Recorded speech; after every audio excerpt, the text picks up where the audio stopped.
Hello and welcome to Workforce Live. This week I'm Frank Kalman along with Rick Bell. We're gearing up for the spring season of Workforce Live. Starting on March 26th, we'll be coming to Washington, D.C. at the National Press Club. We'll start live at 8 a.m., so if you're interested in attending, be sure to go to live.workforce.com and register.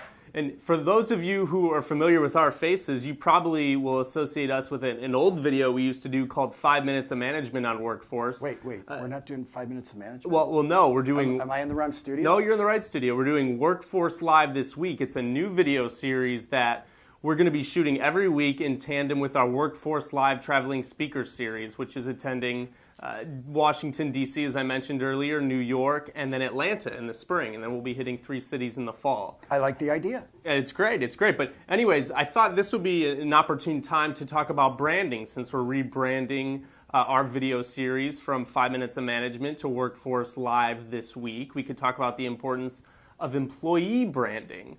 Rick, what are your thoughts on how employees should be branding themselves at work? Well, you know, Frank, it's almost become your legacy now, how you brand yourself, just by how you act in the office, how you dress, what you say, the work you put in. I mean, it's not just all about the organization anymore. It is about ourselves. And it's not just the website or your blog or your social media presence. I mean, it is really still about how you perform and what you do in the office, because that's the legacy. That's what people are going to take away, I think, as you progress through your career. Exactly. I think it even extends further into some little things that you might not even think of as an employee, such as some obvious ones like how you dress, but also how you communicate in meetings. Are you the kind of person that is going to send an email to the guy sitting in the cube next to you? Or are you the kind of person that's going to get up and go interact with people in person? So those sorts of behaviors really go a long way in establishing what your brand is in the eyes of others in your workplace and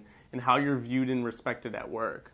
Yeah. Now, in other news, Frank, this week Saba, the cloud HR software organization, was purchased by private equity, and so I know you've done a little bit of research on them, and you've been tracking them a bit. So, thoughts on the deal? That's right. As our own editor Kate Everson reported earlier this week, Vector Capital, a private equity firm, came in and purchased Saba for about $300 million, which comes out to about $9 a share. Really no surprise on my end. Morgan Stanley had been hired by the company about a year and a half ago to explore strategic options, which, as we know, means that the company got put up for sale. They had some issues a few years back with the SEC misreporting some of their revenues, and they got in a whole sorts of trouble, which ended up being terrible for them, and they had to put their company up for sale. But I think the silver lining here, and as I was talking to some of our editors about this week, I was reminded Saba still has great products. So I think,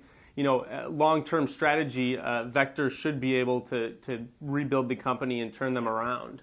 But it is another company that is gobbled up by private equity. We'll see where it ultimately goes, but it's just another in a long line of purchases of quality HR technology companies. That's right. That's right. Well, thank you, Rick, for the inaugural edition of Workforce Live this week. As a reminder, we're going to be in Washington, D.C. at the National Press Club on March 26th, and we'll be in New York City on April 8th and Atlanta on May 6th. Be sure to check us out. Thanks. Take care.